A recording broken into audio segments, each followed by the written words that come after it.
小岛国大发现2。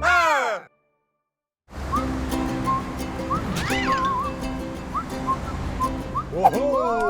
我们的流动问号房又出现了，这是我们前往机场。所以今天的第一道题是什么 ？Isabel。OK，来，机场的哪一部机器能找到以下的标志图案？这些选项代表什么？你们有看过吗？没有嘞，完全没有看过。看起来很熟悉也是。这个不是那个，是吗？应该是啦，因为这里有放，你看 staff assistant。你看，没有它的标志两个不一样，就是这里有 staff assistant， 这里是没有 staff assistant 嘛，这里多了这个东西。这是什么？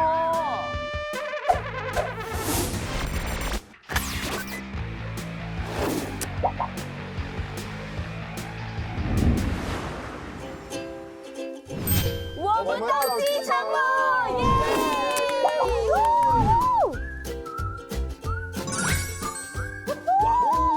出国喽！你要去哪个国家？前往土耳其。德基。我要 Yeah！去日本。好了，OK，我听到你要去日本，要去土耳其。不有，提醒了，你们看一下上面。这里是 Arrival Hall， 我们今天是要来扮演回国的情节，不是要出国。可是我们要抱着开心的心情来到樟宜机场，那这样呢，我们可以以开心的心情去找答案。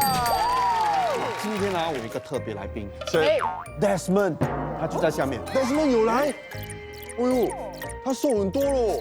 我们去下面找他。走走吧。同名同姓的人那么多，你想骗我啊Desmond， 他就在下面。 ？Desmond 有来。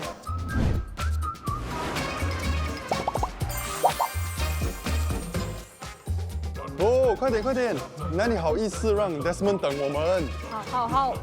？Hello Desmond 你好，我是 Ben。 Hello， 我是我是 Desmond。 Isabel 我是何门。 Hello， 我是 Desmond。好欢迎你们来到Terminal 2，我是负责 Terminal 2的副组长。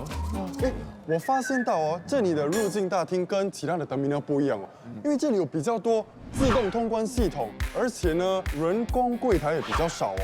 对的，我们新加坡有4个 Terminal， 每个月大概有400多万旅客入境。好多万啊！为了应付400多万的旅客，我们 ICA 就扩大了自动通关服务。哇，所以今天我们来这里找答案就对了。答案在哪里？我带你们去看。 OK 好哦，就是我们去年底刚推出的自动通关系统。哦，你们看这个标志，在问号房有看到，那我们的答案是正确的吗？这个是什么？我觉得这种应该是 self check in 啦。我们现在 self check in 都是 scan passport， 然后它就会出来。可是你，然后你 scan passport， 可是你在哪里会看到这个标志图案？如果是新的，当然还没有出啦，还没有出就没有看过啦。哦 ，self check in 哦。还有吗还有那这些选项代表什么？ ？OK， 我们是觉得这些 icon 就是人呐，但这个我们是觉得是 assistant。所以我在想，这个是如果你一家人出国4个人的话，你可以4个一起。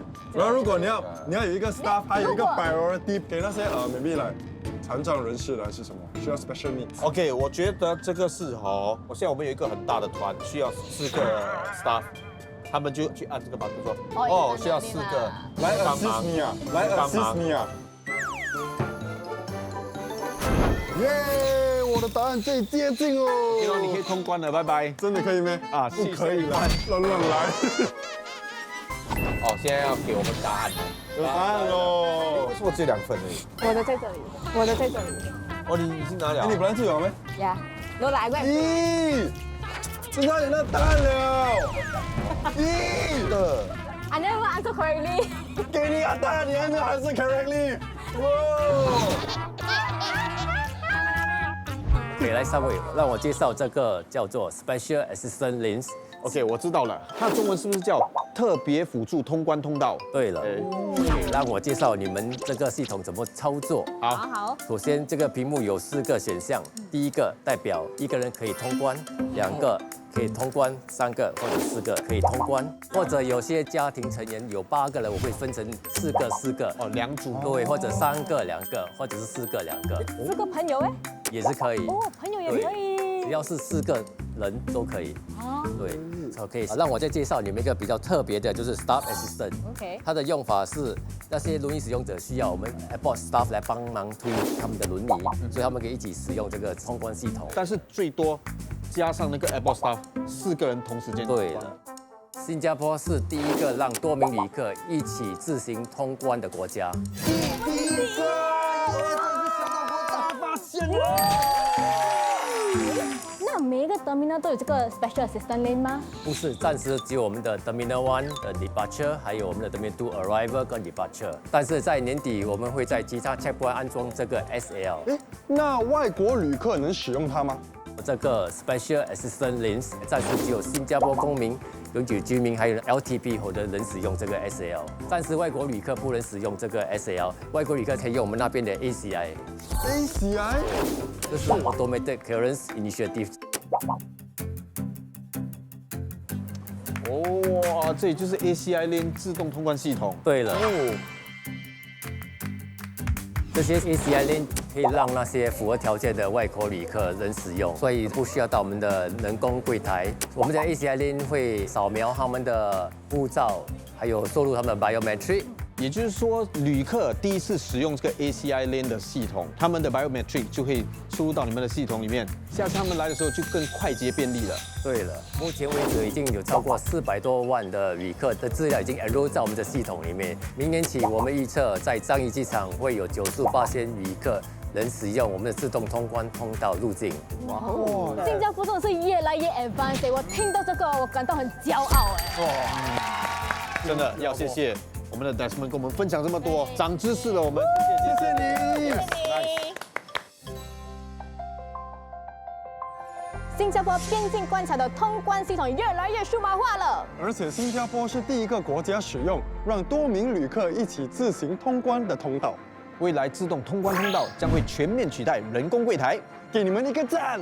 耶！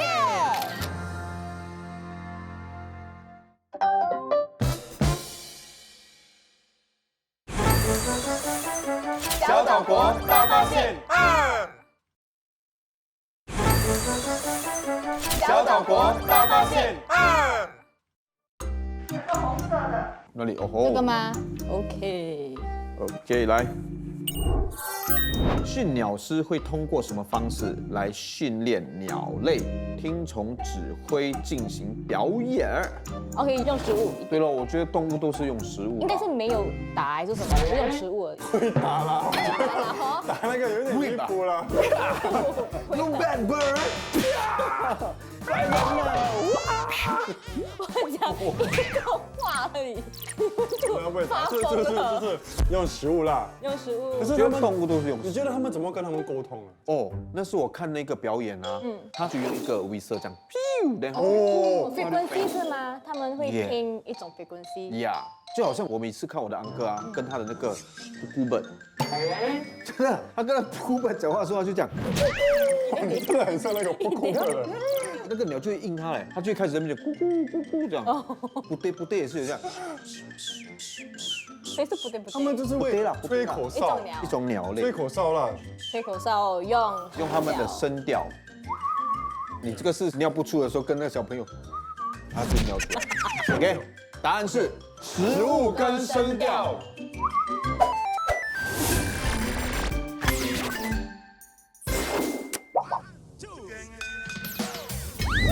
耶！我们又到了亚洲最大的鸟类天堂。嗨，大家！今天呢，我们要来当旅客。用这个。等我。Flamingo，你看他们的脖子哦，很灵敏的，这样很厉害的。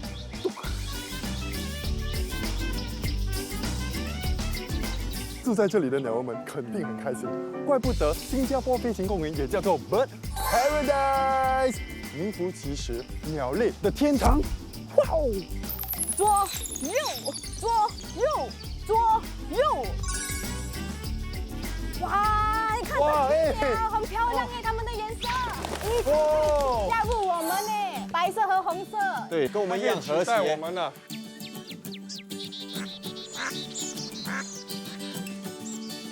Hello，听得到我们吗？看得到我们吗？他不管我们哦。呀，是鸟儿哦。哇，他们很厉害哦，他们。哎，bro，对。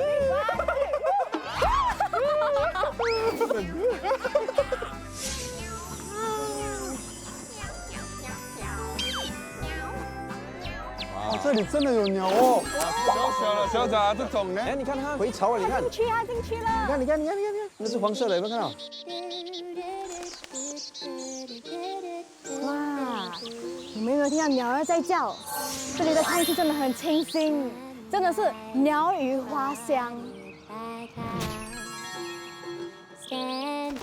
哎，上面也是有，你看 parrot 在吃东西。哇哦，飞禽能在这样的环境里生活，真的是太幸福了。你们幸福吗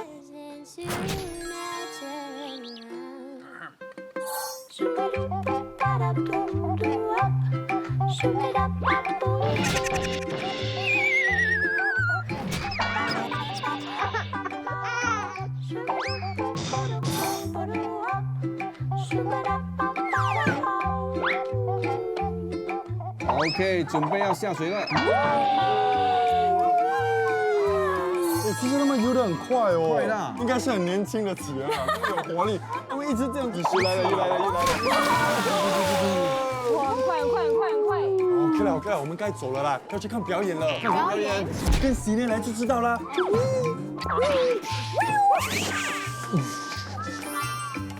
等我。哎，等我们。哇， Let's go！ 都靠再坐下去啊！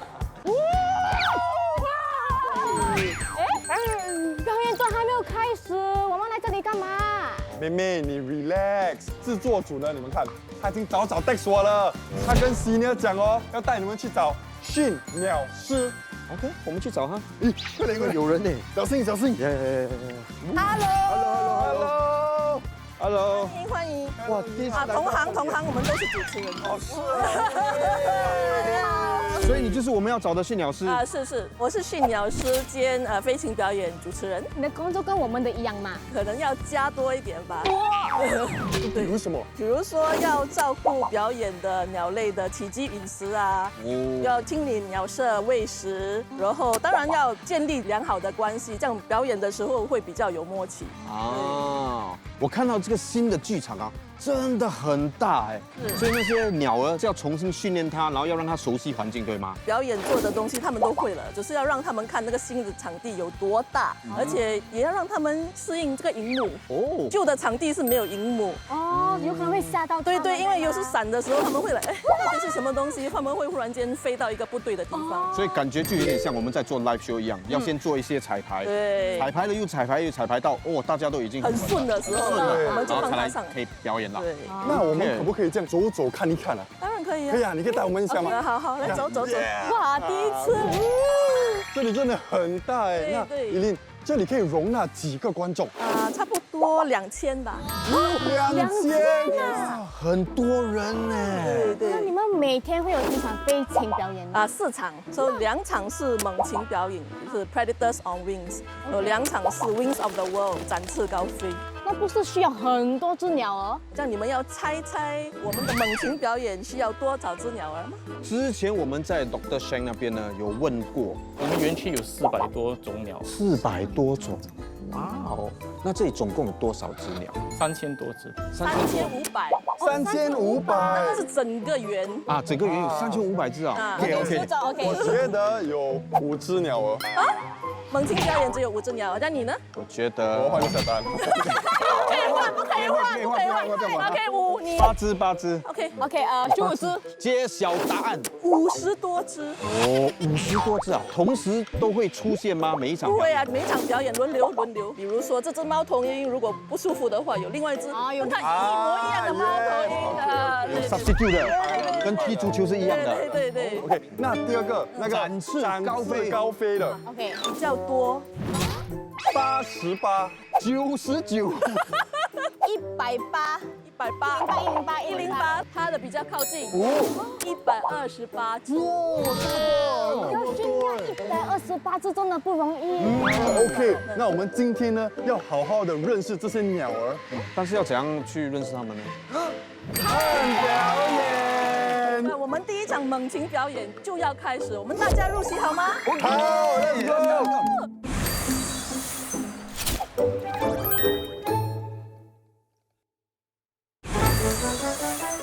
小岛国大发现2。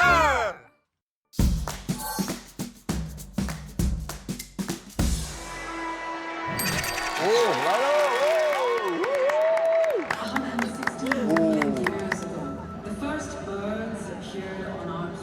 之前没有荧幕的话，就可以播这些东西了，可以播这些东西，所以现在很好喽。对对哦。而且现在的音响也不一样，更有立体感啊！耶！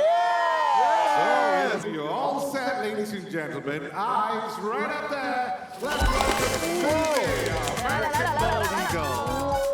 哇，很大一只哎 Nice landing.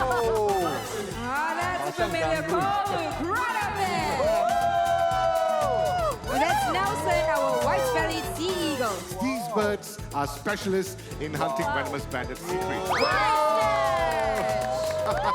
Wow, that was an impressive snatch. 他现在手里有一件他的奖赏，看到吗？哦，怎样引它过去就是把食物放在那边，就是强化训练法 ，positive reinforcement。In this case 就是食物。所以你们训练这些鸟类都是用食物，有时是食物，有时是声调。声调是比如什么？比如说 good bird， no don't do that， 啊，错了。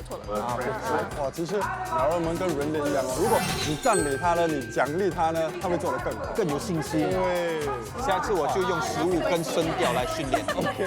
就是我们猜对了。我们猜对，哎呀，我猜对了。 So, ladies and gentlemen, let's welcome the Himalayan griffon vulture. Allow me to share a story about Genghis over here. Back in 2005, this bird was found to be extremely weak and dehydrated right here in Singapore. 就是这只吗？ Unfortunately, Genghis here suffered an injury which prevents him from being released back into the wild. So he is now a very special member of our raptor family. Let's give him a big round of applause. 现在他的使命就是教育公众了。 Vultures are a social species. 你看它的颈上为什么没有羽毛？猜一猜，为什么？因为它吃这些尸体的时候，它的头整个要进去嘛，对很多血，很多那些肉，所以为了避免它们头部肮脏的话呢，他们就要不然就很难清洗了。啊。所以他们就进化成就是头部没有羽毛。啊。 Now, throughout the world, we are losing these amazing birds at an alarming rate due to various reasons. For example, like deforestation, electrocution, deliberate poisoning, and even superstitious beliefs. Well, conservation efforts will be the only way to save these birds from extinction. So, ladies and gentlemen, let us all show our support for these wonderful birds who have been keeping our environment clean and safe. Let us all give them a big round of applause. Thank you so much. Thank you. 真的，我觉得这个保育的工作真的很重要。非常重要。如果没有好好的保育的话，我们下一代，可能我的孩子、我的孙子都看不到这些鸟了。对。好，好好保护这个地球吧，各位。耶！谢谢。怎么样，表演精彩吗？非常精彩。那如果带你们上台，你帮我训练一只别的鸟类，你们有兴趣吗？有，这个当然有啊。好，走了。没想到这小岛国大发现能做驯鸟师。 Yes。哎，所以现在呢，我们要跟哪一种鸟儿互动？哦，我先卖个关子，它飞出来你们就知道了。啊，来，你很可爱。我先跟它交朋友。啊，我们现在要那这是犀鸟，你们懂这是什么品种的犀鸟吗？哦，品种我就很难猜了。但是我懂它的名字，你懂它的名字？叫 Chris，为什么不是吗？ ？Oris。哦，我看错，我看过去了，我看到 RIS， 可是我没看到 O。Oris。对，其实这些犀鸟，我在我家那边常常有看到。一样的种类吗？对，一样品种。冠斑犀鸟。冠斑犀鸟。曾经在新加坡是濒临绝种的，但是因为我们与政府的共同保育计划，要让它的数目逐渐上升。所以现在你可以在公园或者竹屋区内看到冠斑犀鸟啊，对。所以你看，保育真的很重要，对对，对不对？所以现在我们要训练它飞行，飞行。对，要怎么做？就这样子，然后它就飞过。你要这样子，摆正，先摆正，你的手比较短。一个先 OK， 我一个一个大吗？这样这样子。 OK， 有一点怕。这样不怕不怕，我是第一个哎，准备好了吗？准备好了。好。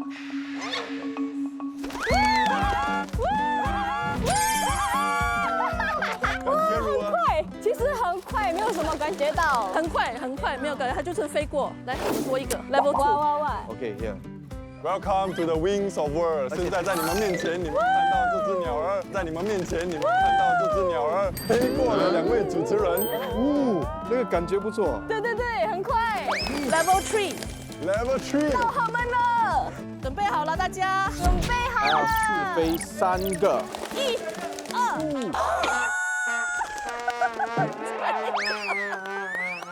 他看到我，他吓到，他飞哪里？他没有飞过你的。没有。对，他看到我。好吗？证明一点，他不喜欢很闷。OK， 来。 OK， 大家就位。 OK。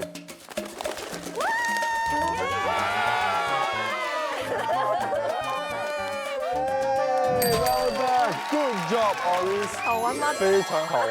很有趣的体验。但是小朋友，不是每一只冠斑犀鸟都可以给你这样玩的。你们不要在街上看到，看到来，不会的啊，不会的，这些是有练过的。 然后我们还有 Part 2，就是我们的丰容活动。这个就是那个丰容工具哦。对 OK。然后帮我把这个食物放进里面，藏在里面。对，好啊让鸟觅食。里面是什么？有瓜子哦 ，sunflower seed。啊，还有坚果啊，就把这藏在器皿里面，这里。 好，因为在野外没有人说啊，给你刀叉呐，给你就是把食物放在那个盘上嘛。对，他们要去动脑筋。动脑筋，给他们运动。 OK， OK， 我们好了。通过游戏来教学，太好。好，所以我们现在要做什么？我们现在要等观众入席哦，等观众来。对。好，现在我们要出场的就是我们的 Isabel。Isabel 来。 OK，Go Isabel。这个是世界上只有一种而已。现在还要找出真仙的。可是你们看得出这只鸟儿呢，它是有一点虎齿的那个阴影在里头，所以呢很独特的一种鸟哦。你看，还会攻击人物，大家要非常小心，在路上在路边看到它的时候呢，最好就避免它。哇！你来，快点！耶！看表演哦。要开始了。 Hello everyone. 哦，以琳在那里。 Now everyone, right here is Quincy and Amigo. Do you want to say hello? Hello. Wow. It was a very 讲得很准嘞，他们。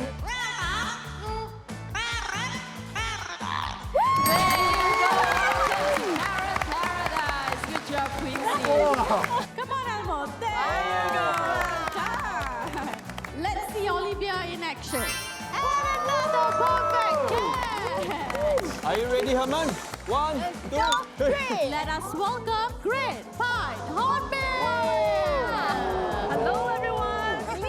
I'm Eileen from Bird Paradise. So we have an enrichment device. It is a rope tied into knots, and we have hidden some seeds inside for the birds to forage. Wow.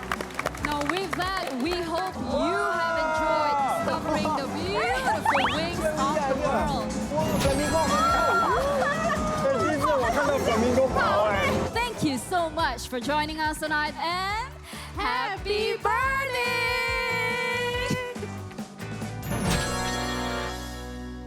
Hello, Eileen. Well done. 哇，我们先跟红鹤拍照。可以啊。慢慢走。好。哇，第一次跟 flamingo 这样近距离耶。那我们在这里呢，要感谢以琳给我们这个机会呢，观赏到2场表演呢，也从中学到了那么多关于鸟类的知识。对，要学到知识是最重要的。对，今天也要谢谢以琳给我们有机会跟鸟儿互动。不愧是亚洲最大的飞行公园 Bird Paradise。训鸟师使用强化训练法来训练飞禽，听从表演指令。当他们做出正确的动作与行为时，马上给予赞美与奖励。驯鸟师也会利用丰容活动来照顾飞禽类的身心健康。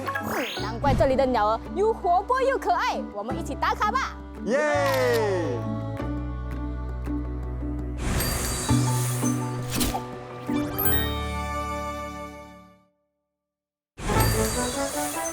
小岛国大发现2。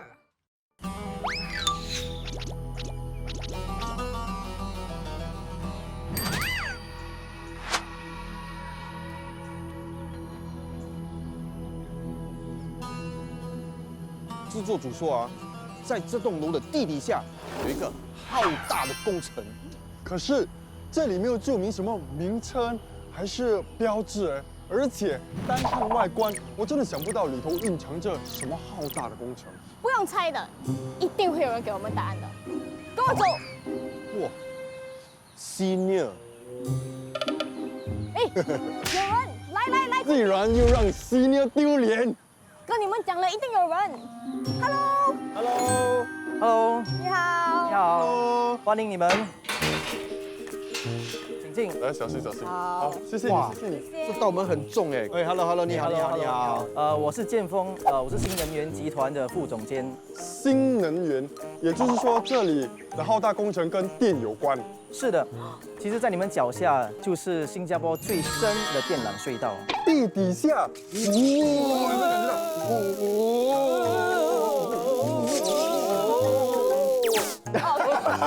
他只是画新界线，你要讲不要玩了，正经一点，不要这么幼稚啊！哎，下一道问题是：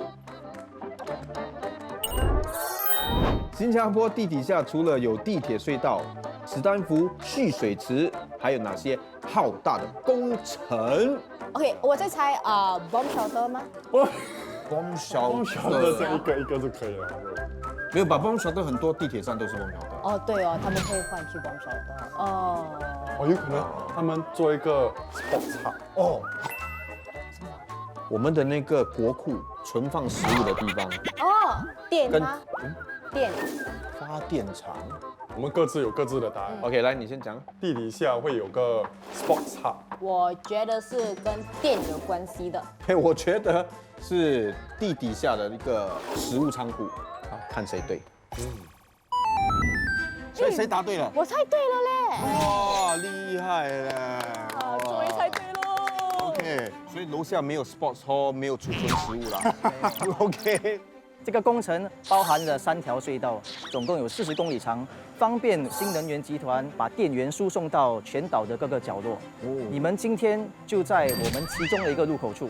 也就是说，新加坡还有很多不同的入口处。对，总共我们有17个入口处。需要那么多吗？为什么要有那么多入口处？首先，我们都靠它把隧道里的电缆连接到地面上。我们也在这些入口处的地面建了设施楼，存放了隧道里的关键基础设施，比如通风系统、控制室、维修设备。说了那么多，我们亲眼看会比较好，对吗？当然了，我很好奇耶。那你赶快带我们去吧。好去吧。 OK， 来走。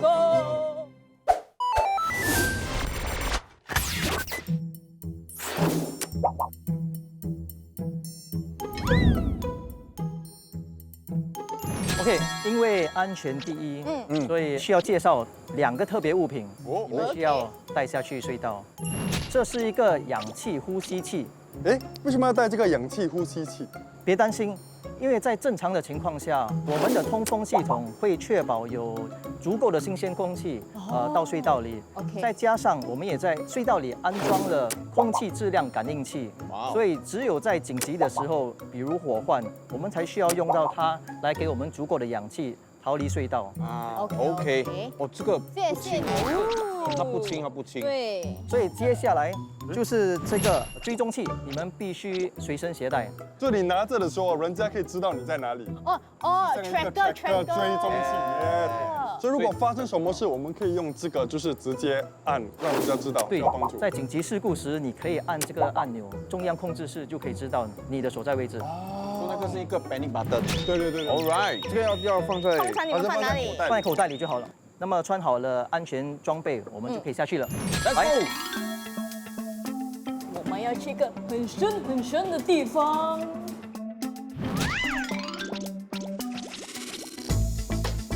来吧。电梯不大哦。我还以为电梯会比较大哦，没想到它空间不是很大。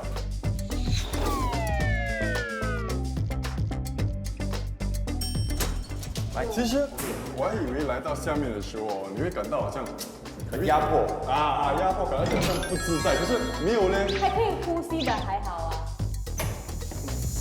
来，跟我来。哇，兴奋。哇，这个就是地底隧道。很深哦，其实蛮像那种 MRT track 这样哦。对，而且底下我以为我们踩的应该是那个地板，没想到是这种铁的东西。这还不是最低，它不是最深的。其实刚才你们记得我在电梯里面按的是第几层楼吗？第几？这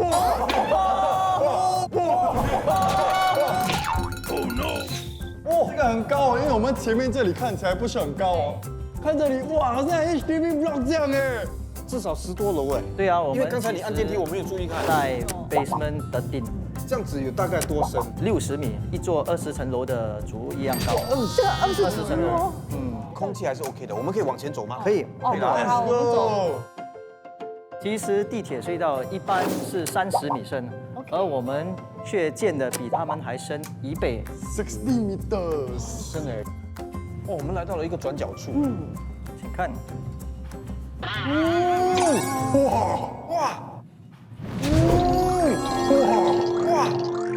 这个真的很像那个 MRT 的隧道哎。真的很深哦，这只是开始而已耶。对啊，其实这个走廊是连接那个设施楼到我们这里的电缆隧道。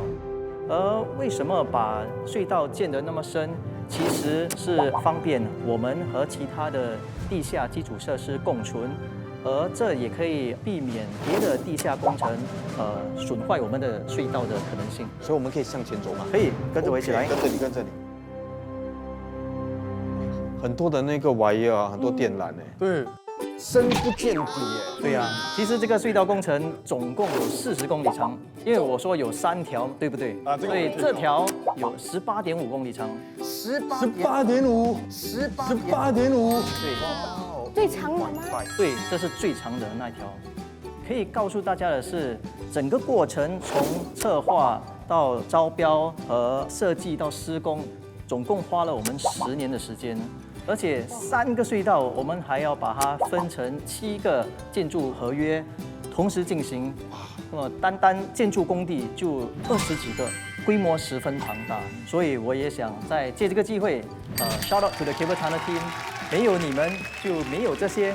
那么话说到这里，我也不能不介绍这个隧道的主角，那就是我们的高压电缆。这个箱子里面，在箱子里面，这个就是我们的高压电缆。那么你们想多了解关于高压电缆的知识吗？当然要，我们可以直接打开来看看。有聊过可以开吗？真的吗？就可以了。这些问题你都可以问我的同事 Desmond， 我们的首席工程师。好了，那我们去找他，他多远呢？就在前面的不远处。大河见。对，没有。待会见。为了我们观众朋友们，我们一定会往前去找答案。赴汤蹈火，赴汤蹈火。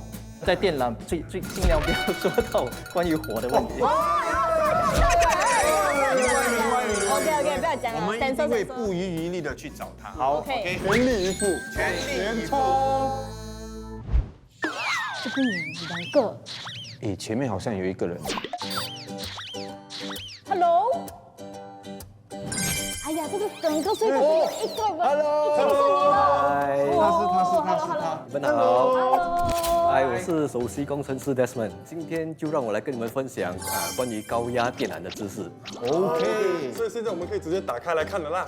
这个是不可以打开的，因为是live cable 在里面。哦，所以如果你打开你去动它，你就会被电到了。对，我可以给你们看高压电缆的模型。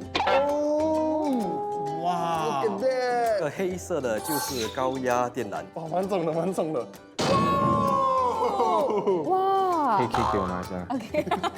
不知道你要问到那么稳。哇，这么短一节就这么重哎。对。红色的就是它的电导底， OK，其他的都是不同功能的绝缘的保护层。那为什么要用这个电缆槽把这个电缆给包起来呢？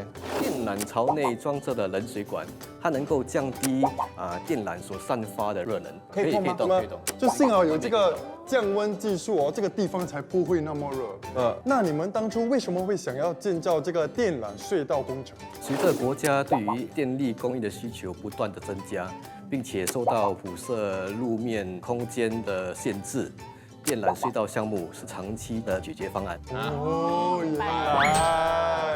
可是那么长，你们怎么维修？我们有e-bike，我们有e-bike能让工程师在这边进行维修。我们有准备e-bike，你们可以去体验一下。所以我们现在走回去拿那个100了。对，剑锋就在前面等你们了。 OK 吧，这样奇怪。我们回去咯，拜。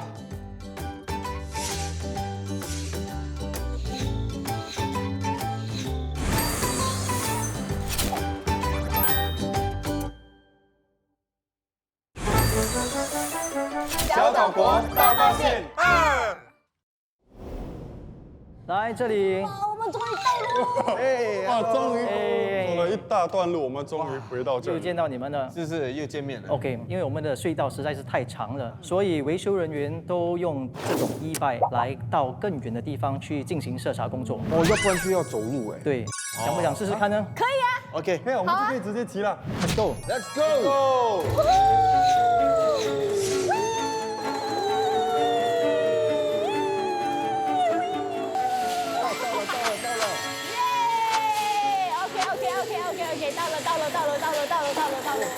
到了！哇！其实这个e-bike啊，在这个隧道里面穿梭，真的很过瘾哎，很方便。员工们用这个e-bike，其实他们不用走路，节省一些体力。哎，真的。不过单靠人力来进行检测也不太实际，所以我们也用高科技来帮助我们。你们往前看，它就是我们的小帮手。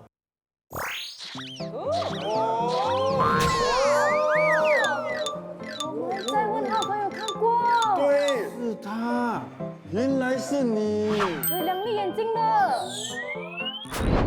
去照片拿那个什么颜色？红色。 OK。来，下一道提示，在哪里可以找到这部机器？它有什么用途？ OK，看到。这个很明显，它一定是地底下，它很像一个隧道。我觉得这个机器就是这样动，它很像一个孔别不了哦。对，就是有可能有东西在旁边储存还是什么，他们需要把它运送啊 ，maybe。为什么要有那么多相机嘞？1、2、3。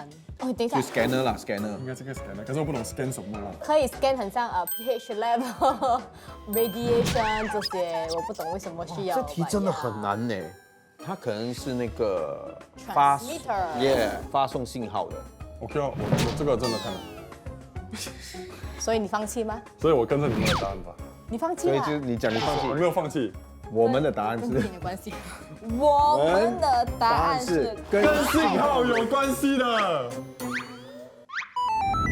它就是我们的自动检测仪器，简称 AIV。它有360度录像功能，可以每天按时的在隧道里穿梭视察。我们再通过影像分析技术，就可以知道隧道里哪里有异常的情况。所以我们都猜错了啦，不是 scanner， 不是 CCTV。当然，也在紧急事故时，比如火患，我们也可以利用它来跟隧道里的人沟通。你们有什么话想要对他说吗？可以这样跟他讲话啊？可以啊。这样厉害啊 ！Hello AIV。他叫什么名字？我们是不是叫错名字？喂 ，Hello， 你叫什么名字 ？Hello， 我是艺人，我现在是在 operating 这个 AIV。可以往前1米吗？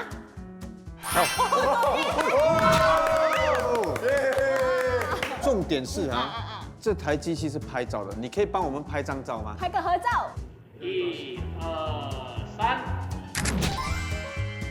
耶！哇，你看没有？我们在这里拍照留念。谢谢你，谢谢你，谢谢你啊！哦，拜拜！哇！你动得到啊？我没有动，没有去动了，动得到了。你们这整个隧道只有一个吗？其实我们3条隧道总共有14部自动检测仪器。哇哦，而且是24小时的哦。因为我们24小时都要用电嘛，对不对？哎，那这个隧道那么长哦，如果真的发生紧急事故，工作人员要怎么办？首先，我们的工作小组都必须要有2人以上，那么才可以互相有个照应。再来，他们也必须随身携带对讲机来方便沟通。接着，我们在隧道里每隔250米设有应急电话机。哦，这就是我们的应急电话机。可以直接的和中央控制室连接，一拿出来就有人可以跟你对话。他们就会知道你在这个隧道的哪个部位了。对。OK， 你们有注意到整个地下隧道布满了红色的电缆吗？有，这2条跟住我们很久 all the way。对，这是我们的线型感温探测器。一旦感应到隧道里有火患，就会立刻发出警报给控制室和民防局。那么警报一旦开启，我们的水雾灭火系统也会立刻在2分钟之内把发生火患的地段的温度降到60摄氏度以下。哇哦！但是哦，我还是很好奇，这些高压电缆最终会去到什么地方？它其实会往靠近地面的楼层去。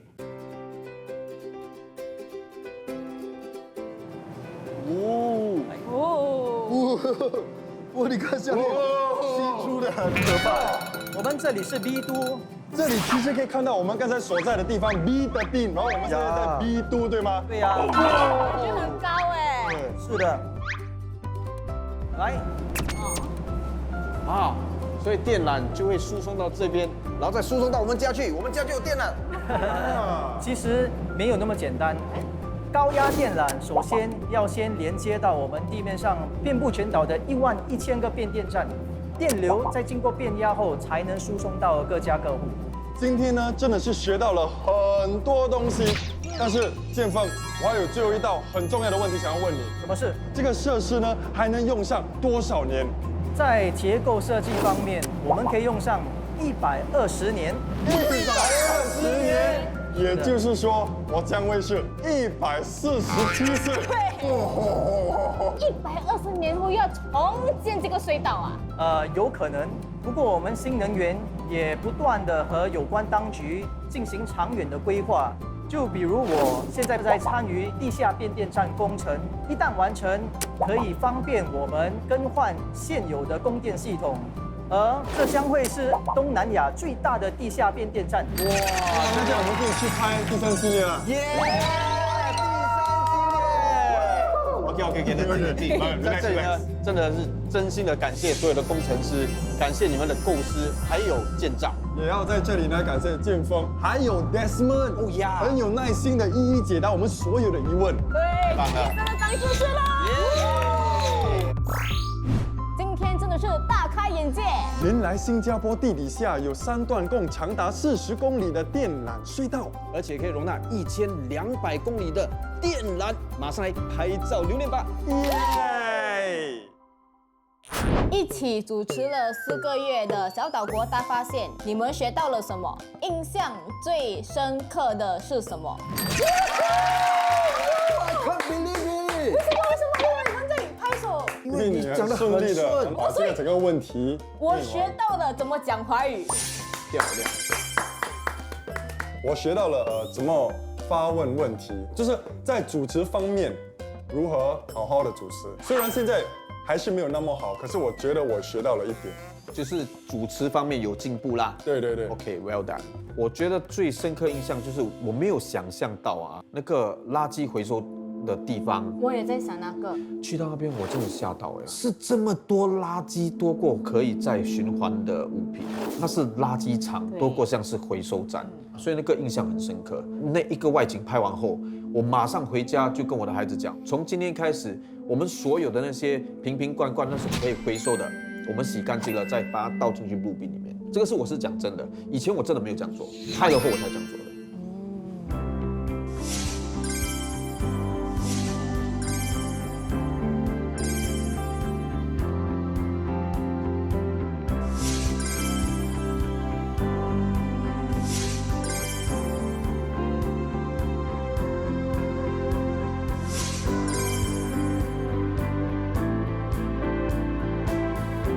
小小的主持人有大大的发现。小岛国大发现3，我们出国了！第一个国家，哪里？啊，